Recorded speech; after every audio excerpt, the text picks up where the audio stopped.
Americans of all color, races, nationalities, and religions deserve to live in a country where they can sleep safe at night, knowing our law enforcement personnel at all levels of government are working around the clock to thwart attacks in our communities. Not just white communities, but communities of all colors all across the country. Every citizen, regardless of the color of their skin, their zip code, the amount of money they make, what they look like, what their religion is, or where they're from, deserve to live in safe communities. Whether motivated by racism or white supremacy, radical Islam, fascism, anarchy, or Antifa, terrorists from across the spectrum and across the world should be warned that the United States will not bend to their will, and we will not succumb to fear. My own district in South Carolina's 1st Congressional District, has witnessed the horrors of domestic terrorism. 6 years ago this summer, a Nazi-worshiping white supremacist by the name of Dylan Roof killed 9 black church members at Mother Emanuel. This horrific experience, horrific event, this tragedy inspired me and countless others in untold ways to work to root out the worst evils in our community. That event, certainly Charleston in our state of South Carolina, we decided to root out the evil, and there's no room for racism in Charleston, in South Carolina, or our country. Mother Emanuel not only illustrates the tragedy of domestic terrorism in the United States, but also illustrates the difficulty that law enforcement face when confronting such threats. A recent threat assessment by the intelligence community notes the difficulty of disrupting lone offenders who radicalize independently and mobilize without direction from any movement or organization. Yet the domestic terror threat is not only a threat we face today, more Americans are falling victim to violent crime every year, with over 20,000 murders occurring in 2020 alone.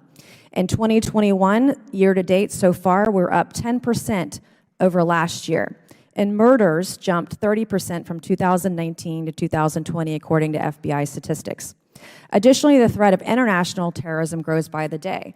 The Biden administration's own officials have noted that al-Qaeda may reconstitute in the Taliban-controlled country of Afghanistan within as little as 1 to 2 years. And by all accounts, what we've all witnessed over the last several weeks in Afghanistan, how we botched the exit, that may become a reality sooner than we ever could have anticipated or imagined because of how we exited from Afghanistan, giving billions of dollars of equipment and military arms and artillery to the Taliban, selling that equipment to Iran, and God knows how much money they have in the banks to use against us today.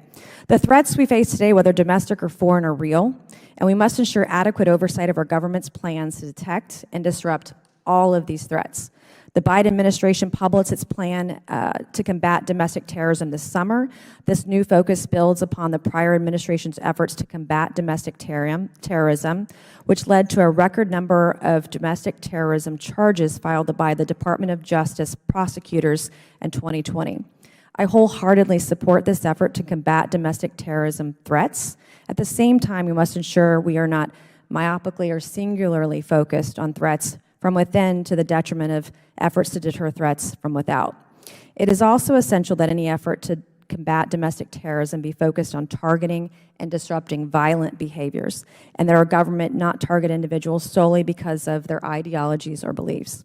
We must ensure any plan to combat domestic terrorism includes protections of fundamental rights and liberties guaranteed by our Constitution. I look forward to hearing about these issues and more today from 3 career civil law enforcement witnesses.